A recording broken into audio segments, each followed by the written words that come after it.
आज आपण समजून घेऊया मुस्लिम कायद्यातील विवाह म्हणजेच निकाह हा एक नागरी करार कसा आहे ते पाहूया. हेदाया या ग्रंथानुसार हा एक करार आहे जो सामाजिक जीवनाच्या नियमनासाठी आवश्यक आहे. अनेक कायदेतज्ञांच्या मते मुस्लिम विवाह हा धार्मिक विधी नसून एक नागरी करार आहे. ह्या कराराचे काही स्पष्ट उद्दिष्टे आहेत, जसं की कायदेशीर संतती आणि सामाजिक सुव्यवस्था. पण मग वैध विवाहासाठी नक्की काय लागतं? यासाठी काही महत्त्वाच्या अटी आहेत.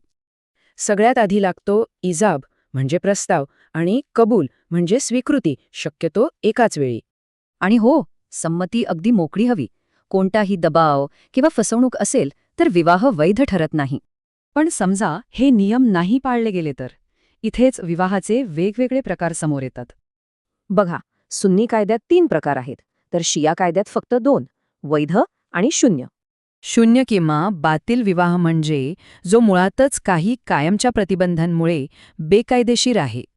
हे प्रतिबंध म्हणजे रक्तसंबंध, वैवाहिक संबंध आणि दुग्धसंबंध, ज्यात विवाह करताच येत नाही.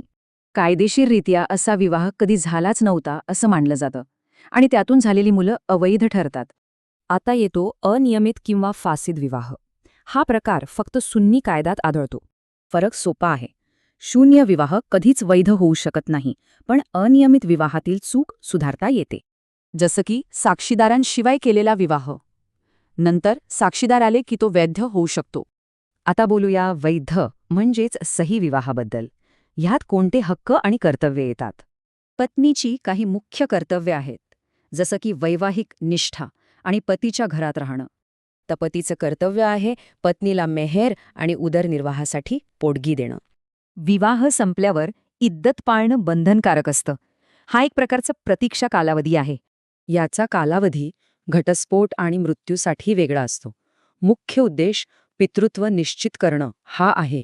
या काळात स्त्रीला पुनर्विवाह करता येत नाही, पण तिला उदरनिर्वाहाचा हक्क असतो. काळानुसार या कायद्यात बदलही झाले आहेत, विशेषतः भारतात.